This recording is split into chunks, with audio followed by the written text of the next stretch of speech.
সুপ্রিয় দর্শকবৃন্দ, আপনাদের প্রিয় ইউটিউব চ্যানেল আনিকা ব্লগো এ সবাইকে জানাই আন্তরিক স্বাগতম।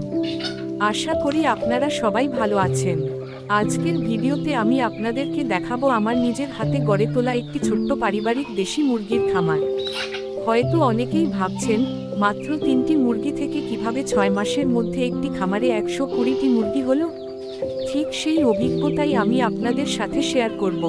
প্রথমেই বলি, গত ফেব্রুয়ারির কথা। আমি আমার গৃহিণীকে 6,500 টাকা খরচ করে একটি মুরগির ঘর তৈরি করে দিয়েছিলাম। সাথে কিনে দিয়েছিলাম একটি মোরগ এবং 2টি দেশি মুরগি। সেই মুরগি দুটোকে নিয়মিত কোচে বসানো, যত্ন নেওয়া এবং সঠিক খাবার দেওয়ার মাধ্যমে ধীরে ধীরে বাচ্চা ফুটতে শুরু করে। এভাবেই সংখ্যাটা আস্তে আস্তে বাড়তে বাড়তে এখন আমার শখের খামারে প্রায় 120টি মুরগি রয়েছে। সবচেয়ে ভালো দিক হলো, আমি এখনো কোনো মুরগি বিক্রি করিনি। তারপরও খামার শুরু করার মাত্র 1 মাস পর থেকেই পরিবারের ডিমের চাহিদা পুরোপুরি পূরণ হচ্ছে। তারও বেশি, এখন প্রতিদিন গড়ে 12 থেকে 15টি ডিম পাচ্ছি। এখানে একটা বিষয় অবশ্যই মনে রাখতে হবে, প্রতিবার বাচ্চা ফোটানোর পর বিভিন্ন ধরনের ভ্যাকসিন দেওয়া খুবই গুরুত্বপূর্ণ। না হলে রোগে আক্রান্ত হয়ে মুরগির ক্ষতি হতে পারে। তাই ভ্যাকসিনের ব্যাপারে সচেতন থাকতে হবে।